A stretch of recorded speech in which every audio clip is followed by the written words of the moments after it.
శ్రీ గురుభ్యో నమః. శ్రీమాత్రే నమః.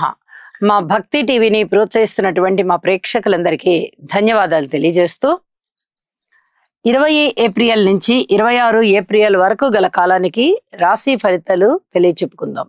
ముందుగా గ్రహస్థితులు. మేషంలో రవి, అలాగే వృషభంలో గురువుగారు, కర్కాటకంలో కుజుడు, కన్యలో కేతువు, ధనస్సు రాశిలో చంద్రుడు, మీన రాశిలో బుధ, శుక్ర, శని, రాహు 4 గ్రహాలు ఉన్నాయి. విశేషాంశాలు ఏమిటి అంటే శుక్రుడు ఉచ్చలో ఉన్నారు, బుధుడు నీచలో ఉన్నారు, రవి గారు ఉచ్చలో ఉన్నారు, అలాగే కుజుడు నీచలో ఉన్నారు. వారాంతంలోకి వెళ్ళేటప్పటికీ ఒక్క చంద్రుని యొక్క స్థితి మాత్రమే మారి ఉన్నది. మీనరాశిలోకి వచ్చున్నారు వారు. 4 గ్రహాలతో కలిసి 5వ గ్రహంగా తిరిగి పంచగ్రహ కూటమి అయినది. దృష్టుల విషయానికి వచ్చినట్లయితే శని గారి యొక్క దృష్టి, తృతీయ దృష్టి గురువు మీద పడుతూ ఉంది. అలాగే సప్తమ దృష్టి కేతు గారి మీద పడుతూ ఉంది. దశమ దృష్టి చంద్రుని మీద పడుతూ ఉంది. మానసికమైనటువంటి ఒత్తిళ్లు ఎక్కువగా ఉంటాయి, వైరాగ్య భావనలు ఎక్కువగా ఉంటాయి. ఏదైతే శుభకరమైనటువంటి పనులు, శుభకార్యాలు ఇలాంటివి తలంపు చేస్తారో అవి కొద్దిగా ఆలస్యం అయ్యేటటువంటి పరిస్థితి కనిపిస్తుంది. అలాగే గురువు గారి యొక్క దృష్టి ఫలితాలు ఆధ్యాత్మిక చింతన ఎక్కువ అయ్యేటట్టుగా కనిపిస్తూ ఉన్నది. ఇక మిగతా దృష్టులు, పంచమ దృష్టి మాత్రమే కేతు గారి మీద ఉంది. ఇక సప్తమ దృష్టి గాని, నవమ దృష్టి గాని కేవలం వృశ్చిక రాశి మీద, మకర రాశి మీద ఉన్నందువల్ల ఆ రాశి కారకత్వాలు ప్రజ్వలితం అవుతాయి అని చెప్పి తెలియచేస్తూ ఉన్నాను. కుజుని యొక్క దృష్టి 4వ దృష్టి గాని, 7వ దృష్టి గాని, 8వ దృష్టి గాని కేవలం రాసుల మీదనే ఉన్న కారణం చేత, తులారాశి మీద, అలాగే మకర రాశి మీద, కుంభరాశి మీద ఉన్న కారణం చేత ఈ కుజుని యొక్క దృష్టి ఫలితాలు కూడా రాసుల ప్రభావం మీదనే ఎక్కువగా ఉంటుంది అని చెప్పి తెలియచేస్తూ ఉన్నాను. ఇక పంచగ్రహ కూటమి ఏర్పడి ఉంది వారాంతానికి వెళ్ళేటప్పటికి.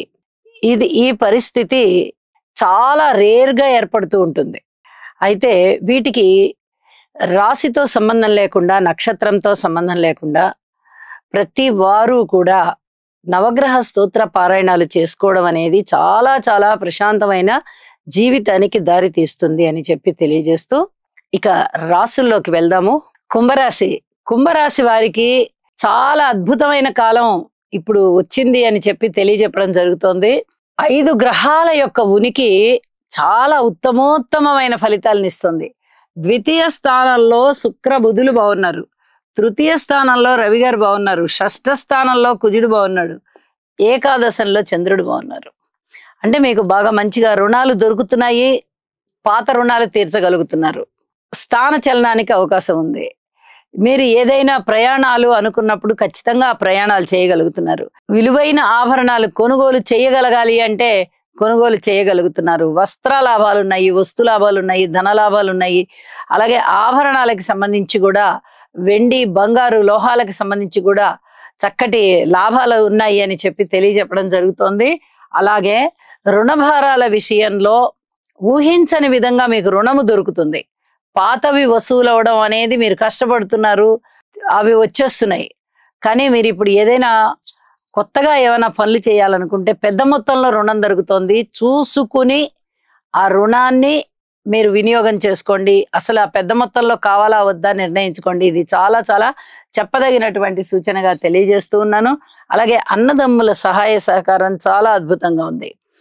కుటుంబ జీవితంలో ఒకరికి జీతం పెరిగేటటువంటి పరిస్థితి, ఆదాయం కొంచెం అధికమయ్యేటటువంటి పరిస్థితి కనిపిస్తోంది. మీ యొక్క సలహా సంప్రదింపు చాలా చాలా బాగుంటుంది అని చెప్పి చాలా మంది అడుగుతారు. మంచి నిర్ణయాలు తీసుకుంటారు కాబట్టి మీ మాటకి విలువ పెరుగుతుంది, కుటుంబంలో విలువ పెరుగుతుంది. అనేక విధాల మీకు బాగుంది. ఇక గృహం విషయంలో, గృహ నిర్మాణం ఇప్పుడే అంత తొందరగా అవ్వబోవటం లేదు, కొద్ది రోజులు వాయిదా వేయండి. సంతాన విషయంలో సంతానం కొంచెం బాగున్నారు కానీ కొంచెం అసంతృప్తి కనిపిస్తూ ఉంది. వివాహాది శుభకార్యాల విషయంలో ఆనందం అనేది మీకు చుట్టుముడుతుంది. శుభకార్యాలు కుదిరే దిశగా ఉంటాయి. అయితే ఎవరితో ఎంత మేర అన్యోన్యతగా ఉండాలో అంత మేర అన్యోన్యతగా ఉండండి. అంతకు మించి అధికమైన అన్యోన్యతని ప్రదర్శించారంటే ఇబ్బంది పడతారు అని చెప్పి తెలియజేస్తున్నాను. ఇంకా ఏలినాటి శని ప్రభావం ఉంటూ ఉంది. ద్వితీయ రాశిలోకి తృతీయ పాదం అన్నమాట శని గారి యొక్క సంచారం జరుగుతూ ఉన్న కారణం చేత కొన్ని రకాలైనటువంటి జాగ్రత్తలు తప్పనిసరిగా తీసుకోవాలి అని చెప్పి సూచన చేస్తూ ఉన్నాను. నవగ్రహ హోమం తప్పనిసరిగా చేయండి. మనకి ఈ 20 రోజుల క్రితం వచ్చినటువంటి షష్టగ్రహ కూటమి గాని పంచగ్రహ కూటమి గాని కుటుంబ స్థానంలోనే ఏర్పడినందువల్ల కుటుంబాన్ని పరిరక్షించుకుంటూ తప్పనిసరిగా మీరు జాగ్రత్తలు తీసుకోవాల్సిందిగా సూచన చేస్తున్నాను. అలాగే వారాంతానికి వెళ్ళేటప్పటికి ద్వితీయ స్థానంలోకి చంద్రుడు వచ్చి ఉన్న కారణం చేత పెద్దగా మార్పులు అయితే ఉండబోవడం లేదు. కుటుంబ జీవితంలోనే చిన్నపాటి ఇబ్బందులు కనిపిస్తూ ఉంటాయి. అయితే వాటిని మీరు అతి సమర్థవంతంగా ఎదుర్కొంటారు అని చెప్పి తెలియజేస్తూ ఉన్నాను. ఈ చెప్పినటువంటి స్తోత్ర పారాయణాలు చేసుకోండి, మరింత సుఖంగా ఉండండి. ఈ రాశి వారికి ద్వితీయ స్థానము కొంత ఇబ్బందికరంగా ఉన్నదన్న సంగతి మనకి చాలా స్పష్టంగా కనిపిస్తూనే ఉంది.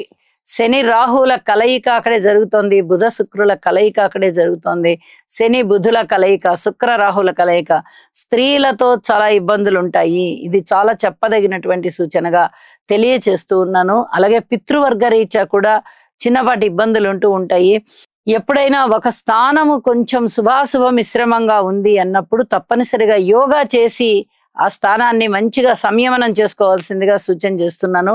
అప్పుడు అక్కడ ఉన్న గ్రహస్థితులు ఏవైతే దుష్ట ఫలితాలను ఇచ్చే ఉన్నాయో అవి తగ్గుతాయి. ఇది చాలా చాలా చెప్పదగినటువంటి సూచనగా తెలియజేస్తూ ఉన్నాను. యోగా చేయండి, చెప్పిన పరిహారాలు చేయండి, అనేక విధాల సంతృప్తికర జీవితంతో మీరు ఉండండి అని చెప్పి తెలియజేస్తూ శుభం.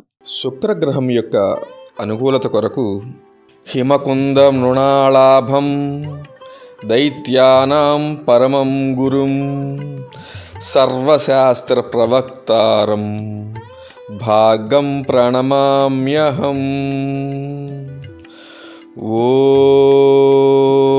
ఓం ద్రాం ద్రీం ద్రౌం సహ శుక్రాయ నమః.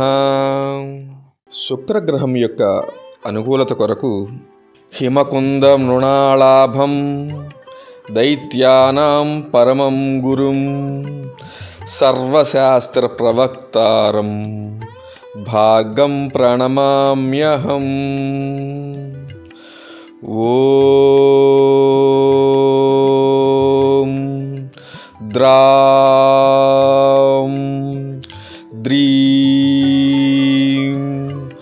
ద్రౌం సహ శుక్రాయ నమః.